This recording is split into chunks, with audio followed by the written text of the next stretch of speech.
Hello friends, और हम देख रहे हैं नेट जेआरएफ के अगले पार्ट में प्रीवियस ईयर क्वेश्चन को, जो कि काफ़ी इम्पोर्टेंट है। तो स्टार्ट करते हैं। इसमें कह रहे हैं कि सुमेलित करना है। फॉरवर्ड ब्लॉक की स्थापना हुई थी 1939 में। ये पहले से ही सुमेलित है और क्वेश्चन आता है, ये क्रमबद्ध नहीं रहता है, क्रमबद्ध करना होता है। भारत छोड़ो आंदोलन 1942 में, राजा जी फार्मूला 1944 में आया था, और आईएनए मुकदमा जो है 1945 में। नेक्स्ट देखते हैं, कह रहा है कि बुक्स और राइटर्स हैं, उनको सुमेलित करना होता है। ये बुक्स इंपॉर्टेंट हैं। पॉलिटिक्स एमंग नेशन, ये हैंस जे मार्गेथाउन की बुक है। International politics के.जे. हालस्टी की बुक है। और the world between two wars, ये E.H. कार की बुक है। और the world between two wars, E.H. Car की जो बुक है, ये पीजीटी में भी क्वेश्चन पिछले साल आ चुका है। अगला कह रहा है सुमेलित करना है। रॉबर्ट नाजिक जो है नौ उदारवादी हैं। जॉन राल्स उदारवादी हैं। रोजा लग्जमबर्ग नौ मार्क्सवादी हैं, जबकि तृतीय विश्व का जो संबंध है वो एडवर्ड सैड से है। सुमेलित करना है। राजनीति विज्ञान का जनक किसे कहा जाता है? अरस्तु को कहा जाता है। मानकीय राजनीतिक सिद्धांत का जनक किसे कहा जाता है? तो प्लेटो को कहा जाता है। और आधुनिक राजनीतिक चिंतन के जनक की बात करें तो मैकियावेली को कहा जाता है। तो ये तीनों बातें ध्यान रखेंगे। नेक्स्ट है सुमेलित करना है इसको भी। जो प्रांतों को स्वायत्तता मिली वो कौन से अधिनियम से मिली? तो 1935 के अधिनियम से मिली। वहीं कह रहे हैं केंद्र में द्वितंत्र या द्वैध शासन, तो ये 1935 के अधिनियम द्वारा लागू हुआ। प्रांतों में द्वैध शासन या द्वितंत्र 1919 के अधिनियम से लागू हुआ। प्रांतों के लिए वैधानिक परिषदों का जो प्रावधान है वो भारत परिषद अधिनियम 1861 के तहत लागू हुआ। नेक्स्ट सुमेलित करना है। द स्टेट्समैन मैकियावेली की रचना है। एमिली रूसो की रचना है। फ्रेगमेंट ऑफ गवर्नमेंट बेंथम की रचना है। आर्ट ऑफ वार, ये प्लेटो की रचना है। सुमेलित करें, बहुत ही इम्पोर्टेंट है। कई बार अभी तो पूछा है, पिछले साल भी ये क्वेश्चन टीजीटी या पीजीटी में पूछा था। एजेंडा फॉर पीस, ये जो है किससे संबंधित है? ब्रूटो घाली, संयुक्त राष्ट्र संघ के पूर्व महासचिव हैं ये। नेक्स्ट है सहस्त्राब्दी विकास लक्ष्य, तो कोफी अन्नान से संबंधित है। ऑफ पाक पॉलिसी, बराक ओबामा से संबंधित है। और रिस्पॉन्सिबिलिटी टू प्रोटेक्ट, कनाडा की सरकार से संबंधित है। अगला है कि लाइन तथा स्टाफ के कार्य क्या क्या होते हैं। कई बार सुमेलित करने को देता है, लाइन दे देगा स्टाफ, और नेक्स्ट साइड में दे देगा उनके कार्य। तो लाइन जो है ये नीतियों को क्रियान्वित करती है, और जो स्टाफ होता है यह मुख्य कार्यपालक अर्थात लाइन को परामर्श देता है। नौकरशाही शब्द की रचना सर्वप्रथम किसने की थी? विंसेंट द गुर्दे ने की थी नौकरशाही शब्द की रचना। फिर कह रहा है नियंत्रण के क्षेत्र को अन्य किस नाम से भी जाना जाता है? तो मिलिट्री टाइप ऑफ फोरमैन के नाम से जाना जाता है नियंत्रण के क्षेत्र को। अगला है भारतीय अर्थव्यवस्था को बैलगाड़ी पूंजीवाद किसने कहा? लॉयड एंड सुजोन रुडोल्फ ने कहा भारतीय अर्थव्यवस्था को बैलगाड़ी पूंजीवाद। अगला कह रहा है सुमेलित करिए। 20वीं शताब्दी का जैकोबिनिज्म जो है एम.एन. राय संबंधित है इससे। विकास का एकीकृत सिद्धांत अरविंद संबंधित है। स्वैच्छिक निर्धनता वेरी इंपॉर्टेंट है, महात्मा गांधी से संबंधित है। और मैंने हिंदू के रूप में जन्म लिया परंतु उस रूप में मरूंगा नहीं, ये अम्बेडकर जी का जो है स्टेटमेंट है, और ये बहुत ज़्यादा इम्पोर्टेंट है बिकॉज अम्बेडकर जी जातिवाद के बहुत विरोधी थे, मुखर विरोधी थे। उन्होंने कहा कि मैंने हिंदू के रूप में जन्म तो लिया परंतु उस रूप में मरूंगा नहीं, और जीवन के अंतिम काल में उन्होंने बौद्ध धर्म को अपना लिया था, क्योंकि बौद्ध धर्म जो है कर्म और आचरण की महत्ता को जो है बतलाता है। नेक्स्ट कह रहे हैं सुमेलित करना है। सर्वहारा वर्ग की तानाशाही के मार्क्स से संबंधित है। कम्युनिस्ट पार्टी लेनिन से। हेजीमनी का सिद्धांत वेरी वेरी इंपॉर्टेंट है, ग्रामस्की से संबंधित है। और बहुकेंद्रीयता टोगलियाटी, ये सुमेलित करना होता है। नेक्स्ट कह रहा है कि नागोर्नो काराबाख किसके बीच विवादास्पद प्रश्न है? तो आर्मेनिया और अजरबैजान के बीच जो है ये विवादास्पद प्रश्न है। अगला है अरस्तु की उपेक्षा करने वाला पहला आधुनिक राजनीतिक विचारक कौन है? तो हाब्स हो जाएगा इसका आंसर। नेक्स्ट है ओम्समैन कार्यालय की स्थापना से संबंधित फैक्ट को सुमेलित करना है। तो सर्वप्रथम स्वीडन में ओम्समैन की स्थापना हुई थी 1809 में, फिर फिनलैंड में 1919 में, न्यूजीलैंड में 1962 में और यूनाइटेड किंगडम में ये 1967 में लागू हुआ, जिसको ओम्समैन, जिसको कि लोकपाल भी कहते हैं। अगला है सुमेलित करना है, इसको भी बहुत फेमस है, पेरेस्ट्राइका एंड ग्लास नोट्स। ये मिखाइल गोर्बाचोव से संबंधित है, रसिया से। यथार्थवाद का सिद्धांत, ये तो सभी जानते हैं, हेंस जे मार्गेनथाउ से संबंधित है। वहीं पराश्रयता का सिद्धांत, ये भी 2020 में 2021 में पीजीटी के एग्जाम में पूछा था।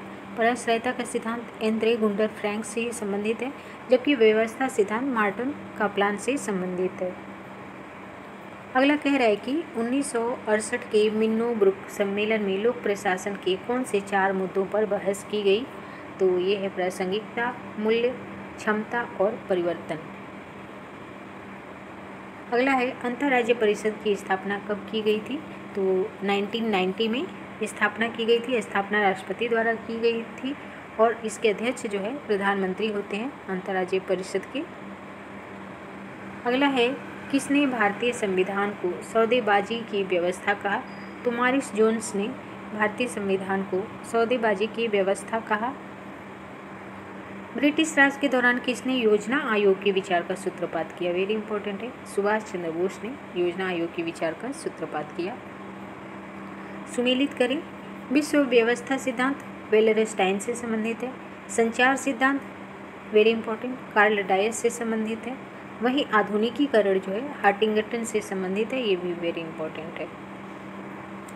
नेक्स्ट है सुमेलित करना है। अविच्छिन्न शांति कांट से संबंधित है। स्वर्णिम संतुलन या मध्यम मार्ग अरस्तु से संबंधित है। गुफा का सादृश्य प्लेटो से संबंधित है। स्त्री के रूप में भाग्य मैकियावेली से संबंधित है। सुमेलित करें। उचितता या फेयरनेस के रूप में न्याय जॉन रॉल्स का विचार है। आनुपातिक समानता के रूप में न्याय अरस्तु का विचार है। शक्तिशाली के हित के रूप में न्याय ये थ्रेसीमेकर्स का विचार है। कानून न्यायोचित और अन्यायोचित के नियम हैं। जो कुछ भी विधि से विपरीत नहीं है उसे अन्यायोचित नहीं कहा जा सकता। ऐसा किसने कहा है? तो हाब्स ने कहा है। ये हाब्स का स्टेटमेंट है कि जो कुछ भी विधि से विपरीत नहीं है उसे अन्यायोचित नहीं कहा जा सकता। बुक्स और राइटर को देख लेते हैं। ऑन लिबर्टी जेएस मिल की बुक है, वेरी इंपॉर्टेंट है। Lectures on the principle of political obligation ये टीएच ग्रीन की बुक है। और anarchy state and utopia Robert Najib की बुक है। ये तीनों ही बुक और उनके राइटर वेरी इंपॉर्टेंट है। हीगल का कौन सा कथन सही है? यहाँ पे क्वेश्चन है। तो हीगल कहता है कि परिवारवाद है, बुर्जुआ समाज प्रतिवाद है और राज्य संवाद है। तो ये पहला स्टेटमेंट सही है। फिर कहता है कि जो मुक्तिमूलक है वही वास्तविक है तथा जो वास्तविक है वह मुक्तिमूलक है। ये स्टेटमेंट भी सही है। देन हीगल का स्टेटमेंट है कि जो अंतर विरोध है वो सत्य की प्राप्ति में बाधा उत्पन्न नहीं करते। उपरोक्त चारों कथन सही हैं। सुरक्षा परिषद के प्रस्ताव संख्या 1414 यानी 1414 का संबंध किससे है? ये वर्ष 2002 में ये प्रस्ताव आया था सुरक्षा परिषद में। तो इस प्रस्ताव का संबंध जो है इराक से है। इराक पर प्रस्ताव जिसमें यह कहा गया कि यदि सद्दाम हुसैन जनसंहार के हथियारों का ब्यौरा नहीं देते तो गंभीर परिणाम भुगतने होंगे। और 2003 में आपने देखा कि अमेरिका ने इराक पर जो है कार्यवाही की। व्यवस्था विश्लेषण के मार्टिन काप्लान की मॉडल का जो है सही अनुक्रम क्या है? वेरी इंपॉर्टेंट है, कई बार पूछा है। तो मार्टिन काप्लान ने जो एक व्यवस्था विश्लेषण का जो वर्णन किया उसका सही क्रम है कि पहले शक्ति संतुलन आएगा, देन शिथिल द्विध्रुवीय व्यवस्था आएगी, उसके बाद कठोर द्विध्रुवीय व्यवस्था आएगी और उसके बाद सार्वभौमिक अंतर्राष्ट्रीय व्यवस्था की स्थापना होगी। जोन ऑफ इंडिफरेंस की परिकल्पना जो है या इस संकल्पना का संबंध किससे है? जोन ऑफ इंडिफरेंस का, तो सत्ता से है इसका संबंध। फिर क्वेश्चन है कि नेतृत्व को सर्कुलर रिस्पांस जो है किसने कहा? तो एमपी फॉलेट ने नेतृत्व को सर्कुलर रिस्पांस कहा। जॉब लोडिंग का क्या अर्थ है? तो जॉब लोडिंग का अर्थ है कि उत्तरदायित्वों, कार्यक्षेत्रों तथा चुनौतियों को जानबूझकर या सोच समझकर बढ़ाना, यही जॉब लोडिंग है। वोहरा समिति जो है, जो 1992 में गठित हुई और 1993 में इसने अपनी रिपोर्ट दी, इसका संबंध किससे है? तो इसका संबंध भ्रष्टाचार से है तथा राजनीतिज्ञों और अपराधियों के बीच साठगांठ से। वोहरा जो समिति है, इसका संबंध राजनीतिज्ञों, नौकरशाहों तथा अपराधियों के बीच साठगांठ व भ्रष्टाचार से है। वेस्टफीलिया शांति संधि ये क्या है? तो 1648 में इस संधि पर हस्ताक्षर किया गया। इसके द्वारा यूरोप में आधुनिक राज्य व्यवस्था का सूत्रपात हुआ। और आज का एक और क्वेश्चन देखते हैं। पहली पीढ़ी के मानवाधिकार, और जैसे पूछता है सुमेलित करना होता है, पहली पीढ़ी के मानवाधिकार क्या क्या होंगे, दूसरी पीढ़ी के मानवाधिकार क्या होंगे, तीसरी पीढ़ी के मानवाधिकार क्या होंगे। तो पहली पीढ़ी के मानवाधिकार होंगे नागरिक तथा राजनीतिक अधिकार, ये पर्सनल तौर पे मिलेगा। देन आएगा दूसरी पीढ़ी के मानवाधिकार, सामाजिक आर्थिक अधिकार, ये समाज से भी रिलेटेड है। देन आएगा तीसरी पीढ़ी के मानवाधिकार यानी सामुदायिक और सामूहिक, यानी ये मतलब ज़्यादा सबसे ज़्यादा व्यापक इसका और नेचर है, ये पूरे समुदाय से संबंधित है। तो आज के लिए इसमें इतना ही, फिर नेक्स्ट वीडियो में हम देखेंगे। धन्यवाद।